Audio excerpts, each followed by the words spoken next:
Doctor గారు, బొల్లి మచ్చలు ఎన్ని రకాలు? కొంతమంది చూస్తే ఒళ్ళంతా మచ్చలు వచ్చేస్తుంటాయి. అసలు అలా ఎందుకు వస్తాయి అంటారు? దీనికి కారణం ఏంటి? నిజమేనండి.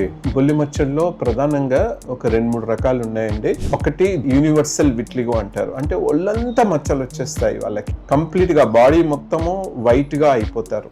సెకండ్ వెరైటీ ఆక్రోఫేషియల్ విట్లిగో అంటారు. అంటే పెదవులు, అరిచేతులు, అరికాళ్ళు అక్కడ మచ్చలు మొదలైతాయి, తర్వాత ఒళ్ళంతా అక్కడక్కడ కనిపిస్తుంది. మూడో వెరైటీ సెగ్మెంటల్ విట్లిగో. ఇది చాలా ప్రధాన సమస్య అండి. సెగ్మెంటల్ విట్లిగో చిన్న పిల్లల్లో ఎక్కువగా వస్తుంది. ఇవి చూడడానికి శరీరంలో ఒకటే భాగానికి వస్తుంది. అయితే ఎడమ చెంపకో, లేకుంటే కుడి చెంపకో, లేకుంటే ఎడమ కాలుకో, ఇలా శరీరానికి ఒకటే వైపున వస్తుంది. చూడడానికి కొన్ని మచ్చలే ఉంటాయి, కానీ వైట్ హెయిర్ తొందరగా వస్తుంది. ఇది తగ్గడం కూడా చాలా స్లోగా ఉంటుంది, కానీ ఇది ఎర్లీ స్టేజ్ లోపల దీని ట్రీట్మెంట్ తీసుకుంటే తొందరగా తగ్గుతుంది. సో ఇది సెగ్మెంటల్ విట్లిగో అంటారు.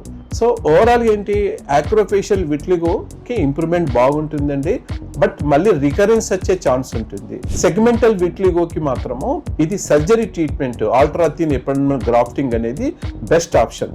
బట్ ఏదైనా సర్జరీ అనేది జబ్బు స్ప్రెడ్ కాకుండా లాస్ట్ 6 months నుంచి కంట్రోల్ గా ఉన్నప్పుడే సర్జరీ చేస్తాము.